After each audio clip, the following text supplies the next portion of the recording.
My 17-year-old daughter spent 3 days cooking for 23 people for my mom's birthday party. My dad texted last minute. We've decided to celebrate at a restaurant. It's adults only. I didn't make a scene. I did this instead. 15 hours later, the door started shaking. It was 10 minutes before people were supposed to start arriving when I got the text. I was standing in the doorway of the kitchen trying not to cry over a beet salad. Not because of the beets, though they do look vaguely like something you'd pull out of a surgery tray, but because my daughter was bouncing around the kitchen like her entire future depended on whether Grandma liked her lavender glaze. Maybe it did. In her head anyway. Ava had been up since 5 a.m. That wasn't an exaggeration or a dramatic flair. I heard her alarm go off. She'd already baked, prepped, frosted, stirred, burned one thing, then remade it, and steam cleaned the floor once because it was, in her words, giving health inspector energy. The table was set for 23 people. Handwritten name cards. Fresh flowers. Printed menus. The whole room smelled like thyme, butter, and something sugary I couldn't identify. It smelled expensive. Ava had curled her hair. Her apron was clean. She was glowing in that tired, adrenaline-fueled way you only see in cooking competition finalists and brides with second thoughts. And then my phone buzzed. Group chat, family thread. The one we usually used for things like, Happy Easter, and blurry pictures of someone's casserole. It was from my dad. We've decided to celebrate at a restaurant. It's adults only. No punctuation. No apology. Just that. First I thought I misread it. Or that it was a joke. Ava had just pulled a tray of sugar-free pear tarts out of the oven for Grandma's diabetic neighbor. She was humming. I stepped out into the hallway like I was going to answer a call. I wasn't. Not yet. I just needed to stop my hands from shaking first. I stared at the message. We've decided. Not, I. We. I called my dad first. It rang twice. Hey, he said, sounding cheerful. You get the message? You're not coming? I asked. My voice was steady, but only because my body had already entered some kind of survival trance. No, we changed plans. It was just easier this way. We're already here. You're at the restaurant right now? I asked. Yep. Just sat down. The menu looks great. Everyone's here. Pause. Why? Because Ava's been cooking for 3 days, I said. You said we'd host it here. She made enough food for 23 people. She's been up since 5 this morning. He was quiet for a second. Oh, well, tell her not to take it personally. She can freeze the leftovers, can't she? Gotta go, waiter's here. I stared at the phone. Then I called my mom. She picked up and said, hello, like nothing was on fire. Did you really just not come? I asked. There was a sigh on the other end. Honey, don't start. We just thought it would be more convenient. And honestly, we didn't want to risk anyone getting sick. Sick? She's 17, Jenna. It's sweet, but it's not exactly safe to serve that many people food cooked by a child. What if someone got food poisoning? She's not 5. She's taken classes. She built a menu. She sanitized everything. She even made diabetic options. Well, that's nice, she interrupted. But it's not real cooking. Not like at a restaurant. I hung up.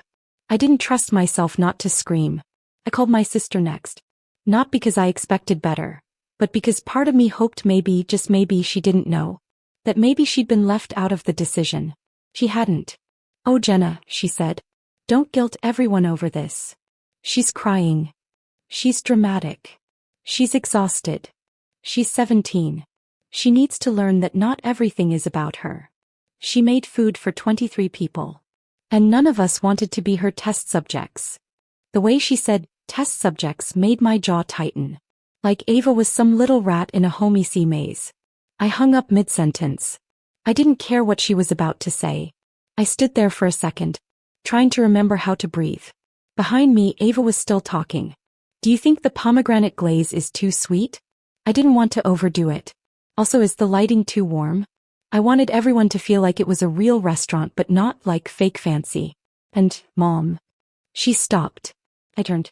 My face must have said too much because she stopped mid-sentence. Her eyes flicked down to the phone in my hand. Then she took it. I didn't stop her fast enough. Her thumb opened the group chat. Her eyes scanned. Then she saw the photo. A big long table. Glasses clinking. My sister's kids, who are barely 18, smiling at the camera with plates already full. My mother beaming. My father holding up a wine glass. Ava stared for a second too long. Then she hit call. "Grandma," she said. I couldn't hear the other side. But I saw her nodding. And nodding. And then not nodding. Her face crumpled in on itself like someone had stepped on her chest. She didn't wail. She didn't sob. She just let the tears fall slowly, like something inside her had given up. Like she was embarrassed even to cry over it. I reached for her, but she stepped back. She put the phone down gently, like it was glass. Then she turned toward the cake. It was gorgeous. 3 layers. Piped rosettes. "Happy 67th, Grandma," written in dark chocolate. He stared at it. Said nothing. I stood there useless. And then I thought, no. Not this time. Not again. I didn't know what I was going to do yet. But I knew I wasn't going to let them be the ones who defined her moment. Or ended it. Not without seeing what happened next. I used to think the worst kind of pain was seeing your kid cry. Turns out it's watching them try not to, because they don't want to make you feel bad. That night, after everyone else was clinking glasses at a restaurant, I stood in the hallway outside her bedroom, holding a plate of untouched roast duck and wondering how the hell we got here. Of course, deep down I knew exactly how we got here. It started when I was born. And no, I'm not being dramatic. I was the second daughter. 2 years younger. Unplanned. My mom never actually said the word mistake, but she didn't have to. She said things like, "We thought we were done after your sister," and "You were a surprise but a sweet one." Which translated into plain English means, "We didn't want another one but we're making do." My sister was everything they wanted. Graceful, outgoing, blonde. She could spin in a circle and land applause.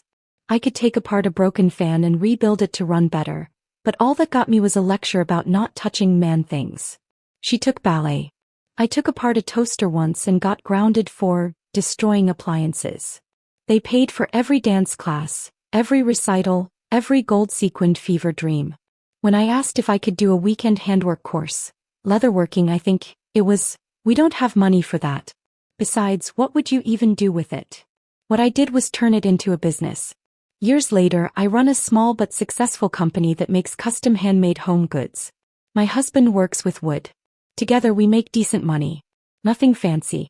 Just solid, honest work. My parents still call it a nice little side thing.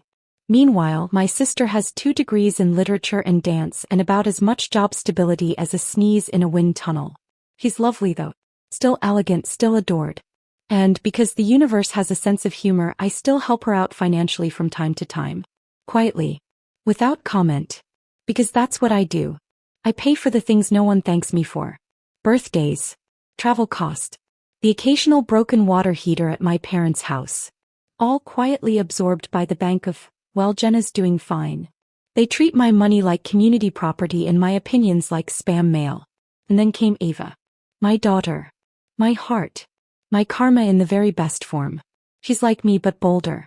Niche interests sure but zero apologies. Her hands are always flour dusted or sticky with some sauce she's inventing. She once cried because her hollandaise lacked emotional depth. I have no idea what that means, but I love her for it. Ava wants to be a chef. Not likes to cook. Wants to be a chef. She reads restaurant reviews the way other kids scroll TikTok. She talks about mise en place like it's a philosophy. She's already planning which culinary school to apply to and whether she wants to specialize in pâtisserie or savory. She's 17. And just like they did to me, the family keeps trying to smother that fire. Oh, it's cute that she likes to play in the kitchen. You'll grow out of it. She's too sensitive to work in that industry. Maybe she should consider something more academic. Like her aunt. Right. Because crippling debt and no income is what we're aspiring to now. I've watched Ava bite her tongue more times than I can count. Once, after a family brunch, she went into the bathroom and stayed there for 20 minutes. I found her later wiping her eyes and blaming it on an onion she'd chopped 6 hours earlier. So when she came to me and said, "Mom, I want to cook for Grandma's birthday this year." The whole thing. Just me, I was a little stunned. But also proud. She knew how hard that would be. How cruel they could be. She wanted to do it anyway. I asked her, 3 times, "Are you sure?" Each time she nodded harder. I want to show them what I can do. And then she did. She made a menu. Printed it. Organized the kitchen like a military operation. Took into account every food allergy, every dietary need, every personal preference. My dad doesn't eat mushrooms. My mom thinks cilantro tastes like soap. Ava adjusted for both. She went shopping with her own money. Sourced ingredients. Tested everything. She even borrowed a friend's cake turntable so she could practice clean frosting lines. Every night she'd show me her list, check marks beside each completed task, and then ask, "Do you think they'll like it?" I told her yes. Every time. But I hated that she even had to ask. On the day of the party, she woke up at 5 a.m. Again, no exaggeration. I heard the clatter of pans, the soft hum of classical music, she says it helps her concentrate, and the tap of her heels across the tile as she danced from oven to counter and back. She looked exhausted by 4 p.m. but glowing. Radiant. Like she was doing what she was meant to do. You know the rest. They didn't show up. They went to a restaurant instead. All of them. My parents. My sister. My niece and nephew. Even the ones who always show up late with store-bought dip made it. The only people missing were me and my daughter, who had made a 3-tier cake and piped Happy 67th in dark chocolate curls. They didn't just reject the food. They rejected her. And they didn't even bother to lie about it. But here's the part one haven't told you yet. That night, as Ava sat in her room pretending to scroll her phone, I got a text. A payment notification. My business card, the one I sometimes use to cover family costs, had been charged $1,327.90 at a restaurant downtown. The same restaurant they were at. The same number of guests. They used my card to pay for the meal that replaced my daughter's dinner. I stood in the kitchen, still holding her tart crust in one hand, and stared at the charge. First I laughed. It was either that or throw a plate. Then I felt it, the kind of still, angry clarity that comes right before a storm. They didn't just erase her. They made me pay for her erasure. And they thought we'd just sit quietly and let them. They thought wrong. I should have been the calm one. The adult. The mother with the soothing voice and the wisdom to say, "It's okay, honey. You did your best." But I was not in that mood. Ava was still in the kitchen, standing stiff in front of the cake. Her hands were clenched at her sides like she wanted to throw something but didn't want to ruin her own frosting. I couldn't blame her. That cake was a masterpiece. She'd piped chocolate lace along the bottom and candied edible violets for the top. It looked like something you'd see in a glass case behind velvet rope. She turned to me with red eyes and said, "We should throw it all out." I stared at her. "No. Mom. No. If they won't eat it, someone else will." "Like who?" I didn't have an answer yet. But my hands were already moving. I grabbed my phone and started scrolling. Ava didn't know it yet, but I was about to set this entire evening on fire. First I called my husband. He was still at work, which somehow made me even angrier.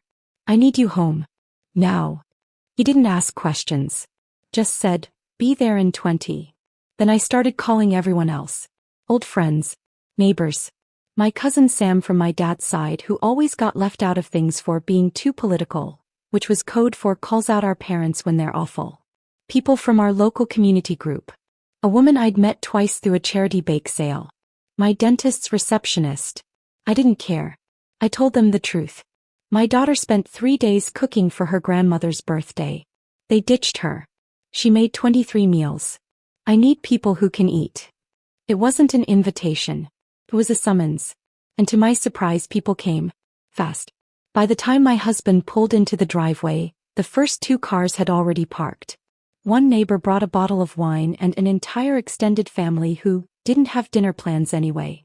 A woman I barely remembered from a book club 2 years ago showed up with her teenage son and a bouquet of tulips she'd grabbed on the way. Word spread faster than I expected.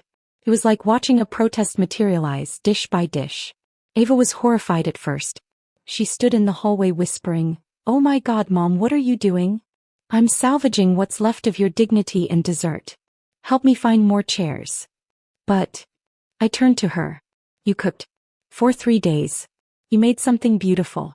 This isn't pity. It's defiance." That shut her up. But only because her brain was clearly buffering. We shoved together 2 folding tables and started putting out the food. By the time the 3rd wave of guests arrived, Ava had retreated to the kitchen to reheat things and whisper panic to herself over sauce temperature. That's when the journalist showed up. I didn't invite her. Someone else did. A friend of a friend who was in food media. She walked in with a small camera bag and a huge appetite for drama. I heard what happened, she said. Is it okay if I taste a few things? I looked over at Ava, who was standing frozen by the oven, eyes wide. She looked like someone had just asked her to sing on live TV while holding a soufflé. I said yes for her. And handed the journalist a plate. The journalist didn't just taste things. She photographed them. Asked about ingredients. Took notes. At one point she whispered to me, "You know she's better than some of the professional chefs I've reviewed, right?" I swallowed hard. Tell her that. Eventually the crowd settled. All 23 seats were full. Ava peeked from the kitchen like a nervous raccoon and asked, "Should I serve the appetizer?" I said, "No. You should serve your menu." And so she did. The room quieted as the first course went out. Then came the murmurs. "Oh wow. Is that lavender? This is incredible." By the main course there was clapping. By dessert someone stood to make a toast. To Ava. To the girl who cooked an entire feast, didn't quit when she was kicked down, and whose food tastes better than anyone we've ever paid to feed us. She got a standing ovation. And then, because the universe apparently has a sense of timing, a second cake appeared. Not hers. A store-bought thing someone brought as backup. But they insisted Ava cut hers. She did. She smiled. Barely. But it was real. And I let myself breathe. But the night wasn't over. At 2 a.m. I was still awake when I got the text. It was a link. From the journalist. A feature-length article already live. The birthday that wasn't. How a teen chef cooked for 23 was abandoned, and ended up hosting the most memorable dinner of the year. The article didn't just praise Ava's food. It told the story. The full story. How her grandmother's birthday was supposed to be at our house. How Ava cooked everything herself. How the family decided without notice to go to a restaurant instead. And how they used my card to pay for it. They didn't name my parents. But they did name Ava. And they made sure readers knew exactly who had stayed, and who had left her behind. I stared at the screen in shock. Then I checked the comments section. It had already started. "She's amazing. Where can I eat her food? Who leaves their own granddaughter like that?" I looked at Ava, who had fallen asleep on the couch, still in her apron, hands curled like she was still holding a spatula, and I knew this wasn't the end of it. Not even close. Because that article was already making waves. And some people wouldn't like what it stirred up. There's a special kind of silence that happens right before someone knocks on your door in rage. You don't hear footsteps. Or a car. Or shouting. Just stillness. Like the air itself knows to hold its breath. I was washing dishes when it happened. Half the cake was still in the fridge. I was humming something under my breath and letting myself feel the tiniest drop of peace when, bang, bang, bang. I dried my hands, peeked out the window and almost laughed. They really came. My parents were standing on the porch in matching windbreakers, both fuming like unpaid actors in a courtroom show. And standing slightly behind them, arms folded like she'd practiced the pose in a mirror, was my sister. I opened the door because I was tired of hiding. But I didn't invite them in. "You need to fix this," my dad snapped, skipping hello entirely. My mom chimed in with, "Do you have any idea what you've done to our reputation?" My sister didn't say anything yet. She was letting the elders go first. Very old school of her. I blinked. What I've done? They shoved past me before I could stop them. Into my hallway, into my kitchen, into my home, like they still thought they had some kind of authority here. "You told the media we abandoned Ava," my mom hissed. I crossed my arms. I didn't tell them anything. A journalist came, tasted the food she made, heard what happened and wrote about it. Honestly, I think they went easy on you. My dad jabbed a finger toward me. "You think this is funny? Everyone at church read it. Our neighbors read it. My golf group won't even reply to my messages." I raised one eyebrow. Devastating. That's when my sister stepped forward. "You need to tell them it wasn't true," she said, her voice trembling with manufactured calm. "You need to say it was exaggerated. That it was taken out of context." I stared at her. Taken out of context? Did someone hack your thumbs and send that text from the restaurant?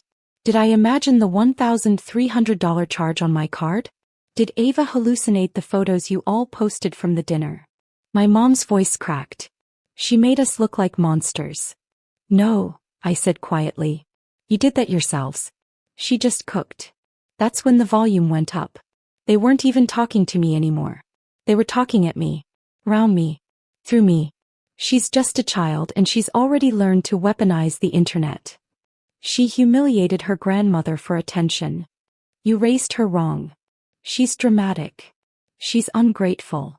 And then, this one hit me like a slap. My mom turned toward Ava, who had quietly walked into the hallway behind me, and said, "You should be ashamed of yourself." I didn't remember moving. 1 second I was in the doorway. The next I was standing square between them and my daughter. That's when my husband walked in. He didn't even ask what was happening. He just saw their faces, saw Ava's tears, and stepped in like a bouncer. "Out," he said. My dad laughed. "This is a family matter." "No. This is my home. You came here to scream at a 17-year-old girl who made you dinner. You don't get to hurt her twice. Not today. Not ever." He didn't raise his voice. He didn't have to. They stood there for a moment, fuming, rattling, deflating. Then my sister muttered something about legal action and stormed out. My parents followed. Slam. Silence. Ava was still standing behind me. Silent. Rigid. I went to hug her, but she turned toward the living room window. There were phones pointed at our house. 3. I leaned closer and saw the source. Our neighbor from across the street, Jeff, standing on his front lawn with a stunned expression.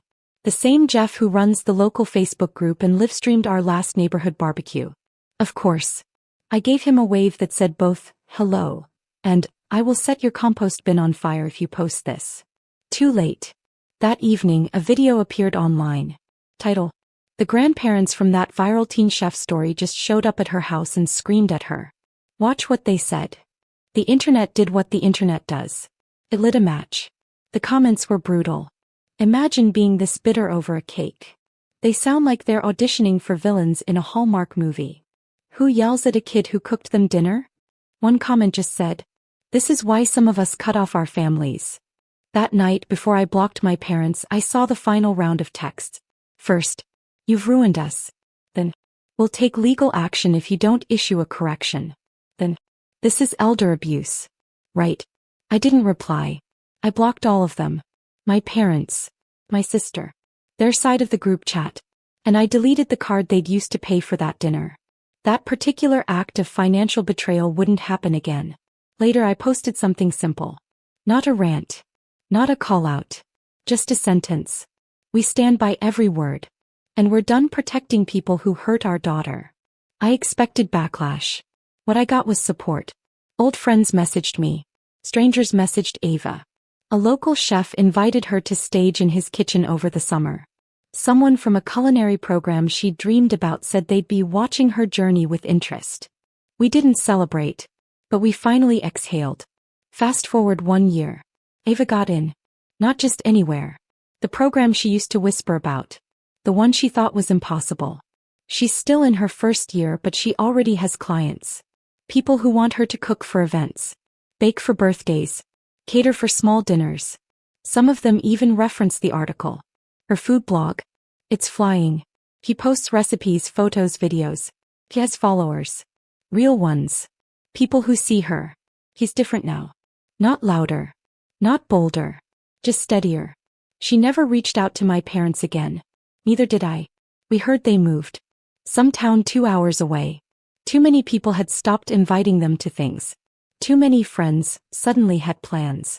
They told someone they wanted a quieter life. Sure. Ava never saw a real apology. And I never got my money back for that restaurant dinner. But we got something better. Clarity. Peace. Ava got a future built with her own 2 hands. And they can't take that from her. So yeah. That's how my daughter's first heartbreak turned into her first headline. How a ruined birthday turned into a full-course rebirth. And how I stopped funding people who thought they could buy silence with guilt. I chose my daughter. And I'd do it again tomorrow. But tell me, did I go too far? Or just far enough? Let me know in the comments. And if you want more stories like this, don't forget to subscribe and hit the bell.